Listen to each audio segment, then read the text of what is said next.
The first thing is a beefy bolt that can handle anything, starting with reliable shell ejection. We can simply copy the work the military has done for us without reinventing the wheel. This includes battle-proven 4-coil extractor springs like the Sprinko, a single-piece gas ring like the McFarfand.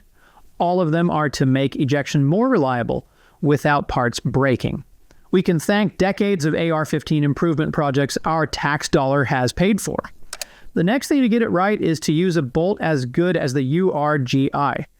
This is an over-engineered upper receiver standard that the US military was developing to iron out all the flaws starting with the M16 and also handle a hotter M855A1 round.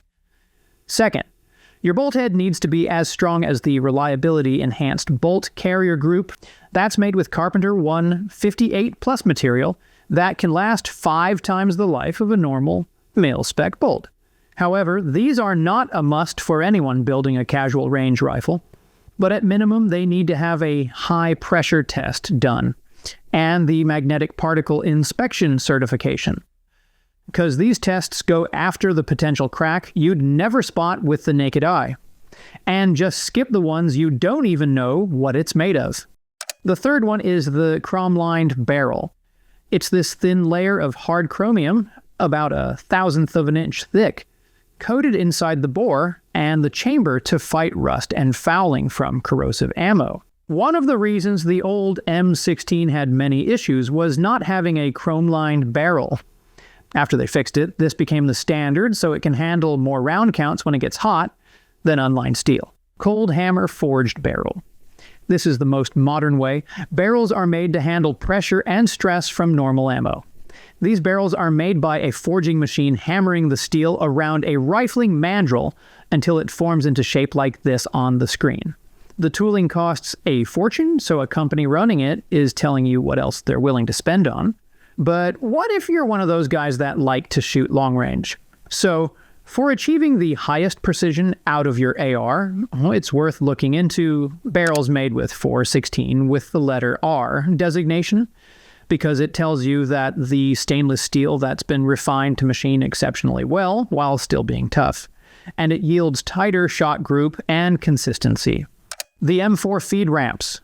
There are 2 feed ramp cuts in this platform. Rifle ramps stop at the barrel extension, and M4 ramps run deeper and continue up into the upper receiver.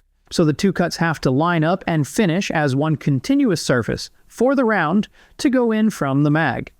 Luckily, most companies offer this nowadays, so you won't miss this one. Only the standard A2 ramps are shorter, and only on the barrel extension. The gas length matches the barrel length. The mid-length is the way to go. You might hear a lot of disagreement on this, but after multiple decades of testing by everyone, we can agree that the mid-length gas system, whether for a 14.5 or a 16, is the best. And it's the most balanced dwell time to get the most out of the 5.56. In fact, a 16-inch is what most people go with anyway, and a carbine-length gas system is always a bit overgassed. This type of setup lets the bolt cycle and also not kick back so hard that it causes damage. And the bullet velocity is maximized. The lesser pressure at the port means less pressure hammering everything behind it, so the bolt carrier gets a softer shove. The buffer takes a lighter hit, and the extractor isn't yanking the case out quite so early. And every part downstream lives longer, so the gun that feels nicer to shoot is also the gun wearing out slower. So 2 rifles with the same barrel length can kick completely different, and the difference is how far along that barrel the gas gets tapped. The staked gas key. Nothing holds your gas key on except 2 screws, and they eat the full gas impulse every single shot.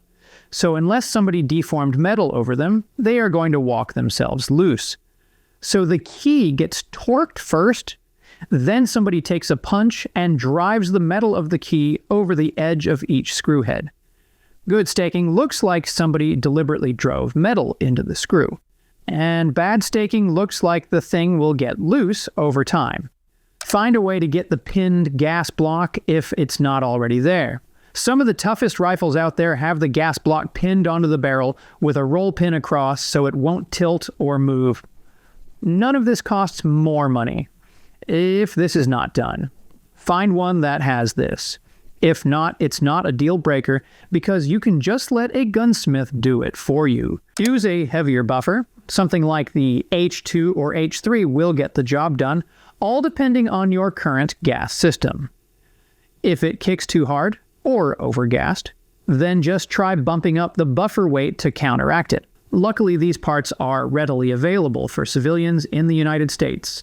If your carbine gas system kicks way too hard, then swap it with a H2 or H3 to see if that changes anything. The thing is that you won't know until you tweak, and there are a bunch of variables you can test, like having an adjustable gas block, or mess with the bolt weight a little. But other than that, the other must-have is to get a braided buffer spring to beef up the spring life, and to get rid of that annoying twang sound in the buffer tube that all regular AR15 has with a standard buffer spring. The rifle should hold zero.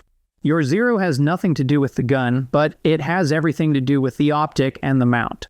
Assuming your barrel and everything is the best you can get, and you have zeroed it properly. The only thing that will hold that is your mount and the optic.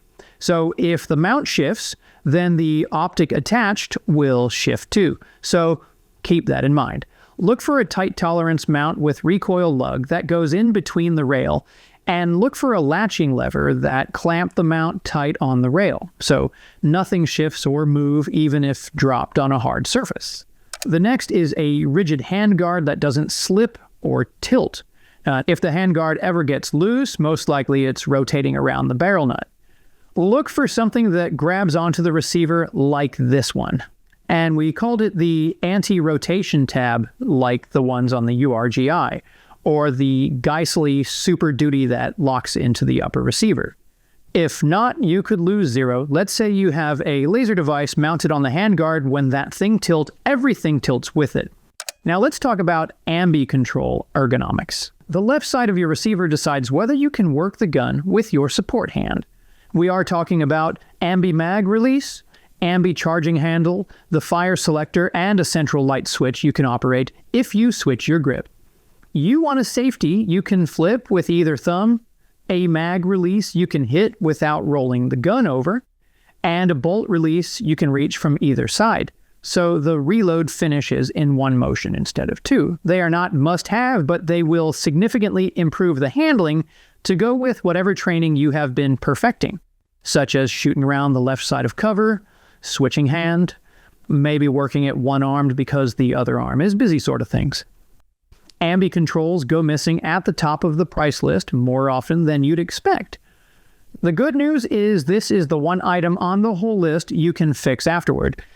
Anyone can add them on at home with basic tools. A good trigger upgrade. A fancy trigger doesn't automatically make you shoot well. But if this has to be one of the things that a best AR eventually get, well, that will be the trigger. So instead of that heavy 8-pound stock trigger, there are plenty of good selections on the market that give you either a single stage or two-stage trigger. A single stage is recommended for fast shooting with no pre-travel. So think of rapid fire in competition, or defensive shooting, because it allows for faster split times and predictable performance under speed. Usually a 3.5 to 5 pounds break is what you are looking for with a short reset. Anything lighter is a safety concern. A two-stage is honestly a safer option for most beginners because it also offers short resets, and it can reduce accidental discharges because the first stage acts as a preparatory buffer. Usually the second stage is as light as 2.5 pounds for making a precision shot. And lastly, don't forget to add anti-rotation pins to prevent these steel pins from egg-shaping the receiver holes. The reason is that these steel pins are in constant tension to hold the trigger, and it's straining on the aluminum receiver trigger pinholes. Sometimes they can even slip out, so having them locked in place prevents that from happening. Buy capabilities, not the brand. People fight about the budget brands because one recommends a value maker as a solid starting rifle after testing 5 or 6 without a stoppage, and the other calls that exact company a hard pass over 20 years of quality control complaints. And there are different levels of consumer base here. Some just want a range rifle, and they are probably not that much into guns. And then there are people who want decent enough guns that match what the military has. They buy whatever the military has. And finally, there is a camp of people who only cares about capabilities. And they know enough about this rifle to handpick parts to get what they want. And they will only spend on things that truly matter and look past all the bells and whistles. To make this easier, at a glance, here is a list of complete rifle brands ranked from worst to the best. Starting with the D tier. The bottom of the board, most people with some money will skip. Even the current Bushmaster isn't the same as a couple decades ago, and the same for DPMS. The C tier is a bit more contested around the $1,000 mark. PSA has significantly improved their quality over the years, and they'll run without a stoppage and outshoot guns that cost 3 times as much. But you can also get something from their previous batch from a long time ago, so you never really know. Aero precision, it's okay, but they have some tolerance issue on some parts. Rock River is better than its reputation, and the value is real. Springfield Saint is one of the most over-gassed rifles on the market. The Smith & Wesson is probably the cheapest way to get a rifle that just runs, and you can also add stuff to it later. The B tier is where the expensive guns are. Daniel Defense makes the famous Mark 18, and they contributed a lot to the US SOTMOD program. Noveske makes the N4 for the Navy SEALs, so if you're a SEAL lover, check that one out. FN is probably the best on this list because they make what the military currently carries if you want what the everyday rifle the military has. HK is superb and completely proprietary, and it's extremely expensive and also hard to find. Colt is the one I'd walk into a war with. 30-year-old technology that works every single time, and if it ever stops, it's also the gun you're most likely to overpay for, because some of that price is the roll mark. The S tier. Geissele is in charge of supplying the URG-I and the super select fire triggers to the special operations. So it's better than a standard M4. It's expensive, and nobody argues about that. Something like the Super Duty right out of the box is the best there is out there. So if you trust what the SOCOM has, go with this one.